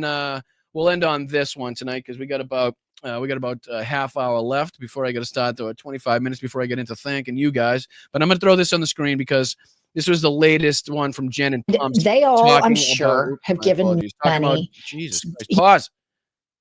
My apologies. Talking about Trump's bizarre senile moment on Fox News. I believe this is either with the Laura Ingraham thing or doing his tour on his ballroom. But, you know, this was 2 hours ago as far as when I brought it up on screen, already going on about 100,000 views. And again, from the iHip ladies, Jen and Pumps here. Let's talk about it. Let's see if we can dive into it again. We'll end on this one. We'll dive through a little bit of this, and maybe I'll get you out here a little early tonight, and you can dive into some some other aspects of the news and see what's happening still on the House floor. All right, let's check this out. I appreciate you guys. Hit that like button, subscribe to the channel. There's a Venmo up in the corner there. If you have the ability to, if you're in the financial position to send a buck or two over to support independent media, please think about doing it. Absolutely nothing on behind a paywall. All of my content is 100% free for you to watch without coming out of pocket a single dime. I don't sell you anything. There's no ads as far as I put on here at all. So again, anything that is, can be given to the show is very much appreciated. So thank you. Let's dive into this one. Okay, I have a very difficult time deciding which resentment I want to nurture the most. All the MAGA fuckery or the 8 cowardice senators that dicked us over recently. In this episode, we're going to focus on the latter. Put up this tweet and headline, Kylie. Airlines' favorite Democrats just voted to end the shutdown. The Senate Dems who voted to end the shutdown without extending ACA subsidies took in a third of airlines' PAC-driven election spending last It's funny when you year. do a little digging behind the scenes, how much you can glean from the PACs and the money that these politicians accept from behind the scenes, right? Like it's almost like there's almost like there's a through line, like there's a one-to-one thing that you can glean from what PACs people are taking money from, and then how their actions, how they're going to be represented on the floor there. So, to see that the airlines here, which we know have been having tons of trouble with the shutdowns as far as, air traffic controllers, delays, cancellations, all of that, seems like they got in there. Seems like they slipped one in there, right, and got all the people that they gave the most money to, to kind of curtail to their wishes, curtail to Donald Trump's wishes and hand them a victory is what this looks like to the people on the outside. Here. They are on the fix. It was a shakedown. This is why corporate Dems and centrist Dems and pick-me Dems suck so bad. And the airlines dick us over as consumers all the time. And guess what? When they mismanage their businesses, we, the taxpayers, bail them out. And they all, I'm sure, have given money to, President dipshit moron Kangles McTaco tits. And then, then they've got these Democratic senators, total shakedown. And then they go out and do this. And always who gets abandoned and lost and left is the American consumer. And take that down to people who can't even afford to fly on a plane. And those are the people that get it the most. And those are the people that get picked on the most by all of these horrible, horrible politicians. It's inexcusable. These 8, I know 2 of them aren't running for re-election. It's cowardice. It's just full-blown cowardice. And to see that it's linked to money from the airlines when the airline. I think they go on to play the clip from Sean Duffy here that we played on the show. And then we have to make decisions based on that risk and based on that pressure. We talked about he can't guarantee the safety of people. Let me see if I can fly through this because again, we did our soul searching. We got our what the hell is this all about? I gotta know. What the fuck is this? Yeah, it's very, very, very maddening. Okay. And this is why I call him Panty Boy. This is what he was doing prior to being the Secretary of Transportation. Play the clip. There he is in his panties. Which, listen, you guys. Oh, is this Sean Duffy? Oh, I think this is. I think she's playing a clip of Sean Duffy. If men want to wear panties and do little dances like this, because I'm not a moral high ground religious prude. There he is in his panties pumps. Now he's completely naked. No, he has no panties on now. What the fuck is going on? Jesus Christ. And then I think they get into Donald Trump's walk around here. So I'm just curious what their comments are about this walk around. We showed this on the show earlier, and this was, Donald Trump getting lost in the White House, getting lost around. So now he's going to put signs out on every single one of the rooms so he knows where he is. We played this earlier. Check this out. Inferior desecrator has been up to. Play the clip. People are wondering which child would be the best. In a certain way, they all could. Take a look at this, fellas. You want to see detail. So, like this sign. Most people would just do a sign, they paint it on the wall. So that's 1/2-inch thick bronze. Is that what they did before Trump? Is that what they did at the White House before Trump? They just painted shit on the walls? Is that what happened? Just nobody knew how to do anything. So the signs were the exit signs were painted on the walls at the White House before before Donald Trump. Do you hear what he said? Yeah, before that they painted on the walls. Nobody knew how to do a sign until I came in here, especially a solid brass one at that. Fucking asshole! What an asshole! But hey, nothing can go bad, only good. Nothing bad can happen. It can only good happen. I love that one. Nothing bad can happen, only good. It can only good Nothing happen. bad can happen. It can only good happen.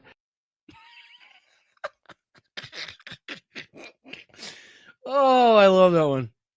By a very talented person. And it's brass. It's pure brass. It's half-inch thick brass. And you can't just do that. That's, you look at that, that's quality, right? And then we start with George Washington and we go down to Trump. Pretty cool, right? Warriors. Okay. I just cannot impress upon you all enough how what bad design that is.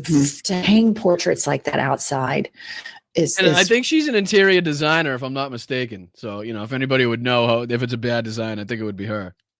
Really weird. And then the gold objects surrounding everything in such an arbitrary, over the top, crackhead, crack addict kind of way. And then the labeling of everything, the branding, Presidential Walk of Fame, it was on the right. And then it was also above. And this guy, if you noticed, he stayed on subject that entire cut. He started talking about that and he finished talking about that.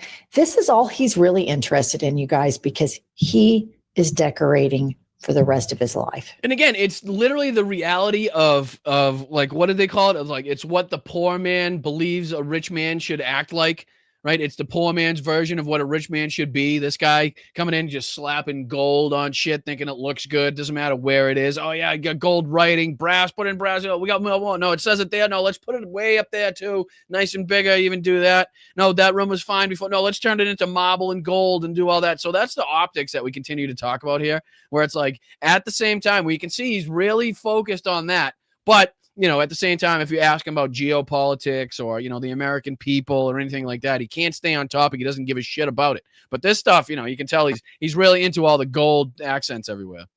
He doesn't think he's going anywhere because he probably says to the guys that give him the decorating projects, that's great. I get so bored doing all that shit anyway. Y'all do what you want to do. I'm going to work on my Lincoln bathroom and my ballroom. And even his own press secretary has said that he's laser focused on that ballroom and his improvement projects. Top priority. Can you imagine that he runs around saying, I'm a builder, I do this stuff, I'm an aesthetic guy, and having that bad a taste? Like, that's how bad it is. His taste is that bad. But it just, when you think about 42 million Americans, I'm going to see if I can do a live check on the house here, see if there's anything else going on that we may have missed while we're at this. Let's see here. President Trump signs HR 5371 to officially reopen the government. That's what RSBN is saying here. Is weak. We see that right now. And through these economic storms, this company with an says live, President Trump, I don't know if he already has. Excuse me, because we've been on, or if it's something they're leading up to. Doesn't seem like he's done it yet. It seems like they're kind of waiting for him to do it, but seems like it's imminent at any moment that Trump is going to sign the amendment HR 5371, continuing appropriations, allowing the government to reopen. Again, without receiving anything in return, but we're not going to hop on that too much. Are people still speaking at all? By a slim. Doesn't look like anybody's still speaking as far as representatives are concerned and all like that. So why don't we get into thanking you, beautiful human beings? I don't think it's a bad thing. I get you out of here a little early this evening anyway. I don't want to take up too much of your time if there's not time to take up. You guys, it's precious to you, and I appreciate you guys for sharing it with me like you do. On tomorrow's show, we're going to dive into a little bit more of what's going on in Pokrovsk. We'll take a look at that and see, where that lies, because I know that's been changing on a daily basis. I know the propaganda fighting on both sides of that has really been, ramped up into overdrive. So it's important that we continuously check back in on that and take a look at that. A lot of stuff that we'll be having to take a look at. Again, I'm sure this victory run that the Republicans are going to be on. I'm sure there's any second now there's going to be a Tim Pool video talking about how Democrats cost whatever the number that they're going to throw out, and we're going to have to combat that bullshit as well. But I do appreciate you guys for always coming in, always hanging around, always hitting that like button, subscribing to the channel. You guys are fantastic and always have been. I've always said I've been blessed here at Blunt Politics with a fantastic chat with fantastic mods from the beginning. You guys have been just superb, and I know it's this isn't the only channel that you guys do work on, so it just goes to show you how much work you guys do in this area, in this space. So I just want to get into thanking a few people that were nice enough to shoot over a Venmo, which is just right there, just right there. If you take a picture with your phone, send it over. $1 or $2 goes a long way. I want to thank Nicole. Thank you so much, Nicole, for your $7 that you sent. Thank you, Nancy, for the $20 that you sent. And thank you, Teague, for the $5 that you sent. I really do appreciate you guys. It goes a long, long way in helping this channel. Every dollar counts. Every dollar helps. And again, this is this is the full-time job. This is my passion. This is what I gave up a full-time career in plumbing for, because it doesn't matter how much money you make. It doesn't matter the life that you set up. If again, your government is going to throw that away, is going to strip you of your rights. So first and foremost, I felt that this was the position, using my voice, the knowledge about fascism, my passion about World War II, and being able to identify authoritarian pushes and how to combat that bullshit and how the resistance is supposed to have worked, I think is helpful in these situations. And again, anybody speaking about these issues and bringing it up to your colleagues, your coworkers, your friends, your family, right? Making sure that, you're not assuming people understand or are up to date or as politically involved as you are. That could help. That could be a big help to people, because again, I've seen a lot of people being like, holy crap, I watch the news all the time and I didn't know any of that was taking place. It just goes to show why shows like this that are made to call out the lies, the propaganda, and the bullshit of the mainstream media are so important now. So again, support independent media, whether it's my channel, whether it's somebody else that gives you the most bang for your buck, the most the most entertainment, the most value, the most the most humor, the most whatever it may be, whatever it gives you, even if it just kills a couple hours of your day and allows you to kind of detach from the reality of things, then, feel free to, throw a couple bucks in, become a member, sign up at patreon.com, Boston Brian. It goes a long, long way. But yeah, let's get into thanking some of you people here on the YouTubes for your gifted memberships, your kind donations. Shout out to Debbie first and foremost. Thank you so much, Debbie, for kicking it off in the right direction with the one gifted. I really do appreciate that. Followed up by Everett here. Thank you so much, Everett. I appreciate you, brother. Shout out to you, and thank you so much for the one gifted. Thank you, Mr. Android. Congratulations to you on the 19 months. Thank you so much. The girl involved was the one who wrote the book. That's what they've said. I'm just wondering. I haven't seen it confirmed. That's all I was talking about. If we're on the same page there, Mr. Android, I do appreciate you either way, my friend, and congratulations again on 19 months. JD, happy birthday, my friend. Thank you so much for the 10 gift. That's a huge contribution to the channel, especially on your birthday. To be so nice just goes to show how amazing you really are. Thank you so much. Rachel as well. Shout out to you. Do follow Jake Hanrahan's True Crime Podcast, Sad Oligarch, about mysterious deaths of Russian oligarchs since 2022. It's a very cathartic listen. No, I have not. I have not had that. I'll have to jot that down. Let me see here. Jake Hanrahan. I appreciate that. Thank you so much, Rachel, and congratulations on being a member for 8 months. We really appreciate your contributions to the channel here. Thank you so much, Bicycle Mike. Shout out to you for your $2 contributions. My stomach is finally working, getting better. It's so good to hear. So good to hear. We got a few people that are on the recovery track, and we're wishing you guys the best and the most speedy recovery. Thank you, Rachel, again. Nick Fuentes, she says Nick Fuentes was too MAGA for Boston College, right? Right. I mean, goes to show you something, you know what I mean? I appreciate you, Rachel. Thank you for that contribution. Thank you, Jeff, as well. Shout out to you. The recent election loss was an own goal loss, getting people to hate their crap as far as the Republicans are concerned. I absolutely agree. Appreciate that. Jeff, shout out to you. Mark G, thank you, brother. Trump and Epstein equal best friends, and we need to continuously hammer that home, right? That is the golden goose that Donald Trump has handed us as far as, the political weapon to be used. And that's what we're going to continue to do. So I appreciate you, Mark. Again here, Dershowitz equals Captain Underpants. Right. I think, right, you're spot on that one. Absolutely, Mark G. I appreciate you, brother. Thank you so much. Shout out to you. Shout out to George as well. Thank you so much for the 10, my brother. Appreciate that a lot. Thank you for your kind contributions. Thank you for being here. Thank you for always contributing to the channel.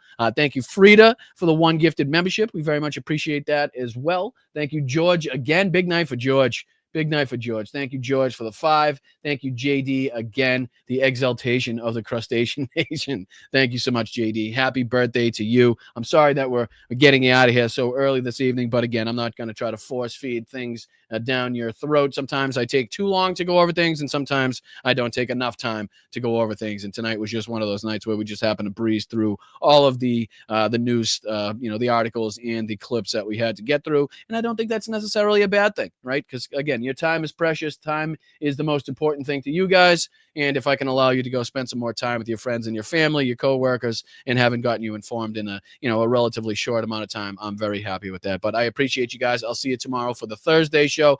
Make sure you hit the notification bell. That allows you, to get a notification anytime I go live or post a video or a short or anything. Make sure you guys are all checking those out as well. That also helps get people to the channel. But yeah, again, I really do appreciate you. Make sure you stay in loud, stay proud, stay aggressive. Find your nearest protest, find your nearest rally. We should be starting those back up any minute now to try to regain that momentum that we had from the last set of rallies, from the last set of elections, and make sure that we can move that forward. So, but make sure you're staying safe out there. Make sure you keep head on your swivel.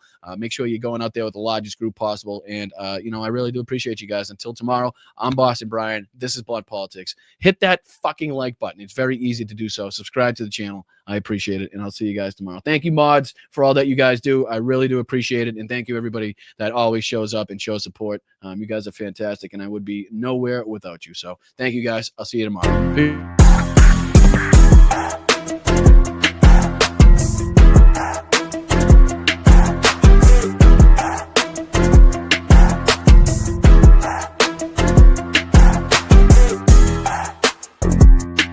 Thank you, Victor. I appreciate that, brother. I really do appreciate that.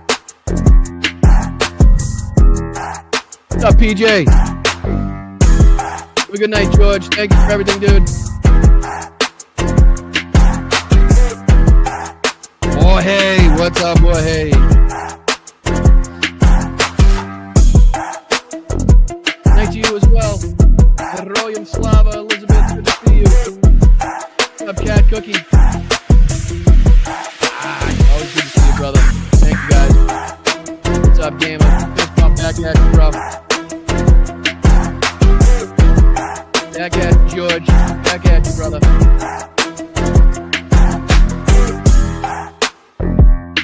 Love you, Pops. Appreciate you, man. Thank you for your support.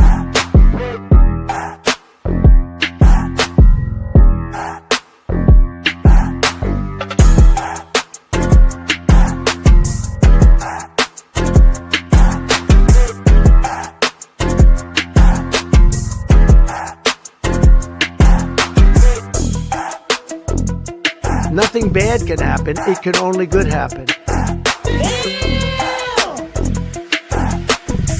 China has total respect for Donald Trump and for Donald Trump's very, very large brain. There's no way we are going to allow a con artist to take over the conservative movement, and Donald Trump is a con artist. Yesterday is a hard word for me. My superpower's being honest. I will eat my neighbors. I said mud. I said crud. You fall into some crud or something?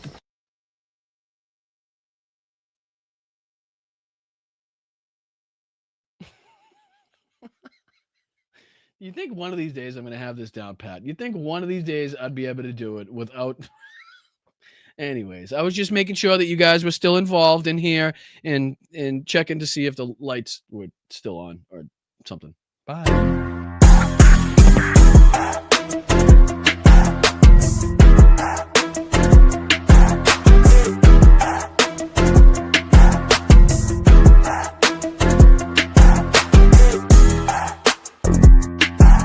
Nothing bad can happen. It can only good happen.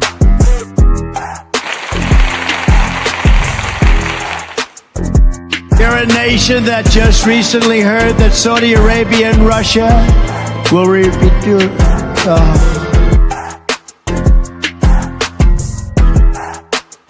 The water coming here is dead. When you ran out the healthy arms, you ran out of really healthy. They had great arms, but they ran out. It's called sports. It's called baseball in particular, and pitchers, I guess you could say, in really particular. Yes, thank you, Jeff. We got the Zoom tomorrow night, November 13th. Anybody that signs up at patreon.com/Boston Brian before then gets to join us in the old Zoom chat. Hop in there. I appreciate it. Thank you, Jeff.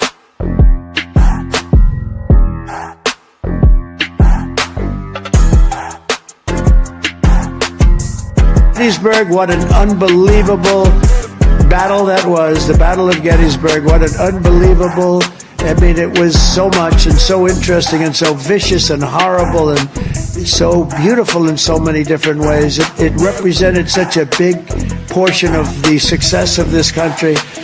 Gettysburg, wow. I go to Gettysburg, Pennsylvania to look and to watch. Our army manned the air. It ran the ramparts. It took over the airports. It did everything it had to do. What uranium is, right? This thing called nuclear weapons and other things, like lots of things are done with uranium, including some bad things. Referred to my hands, if they're small, something else must be small. Vagina.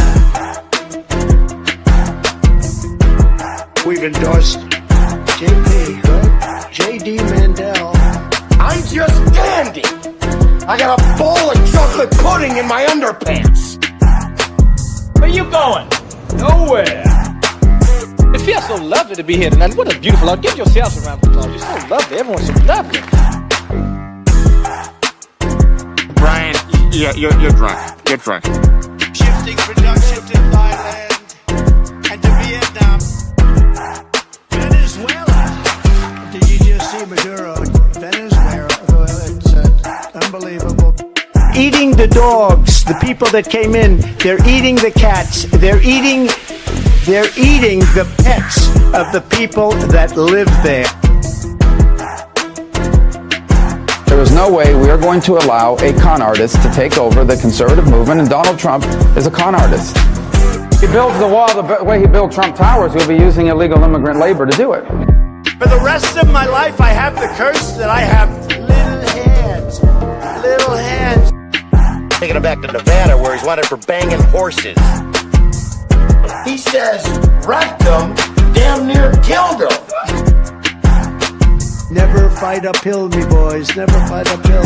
They were fighting uphill. He said, wow, that was a big mistake. He lost. We appreciate those camels. I haven't seen camels like that in a long time.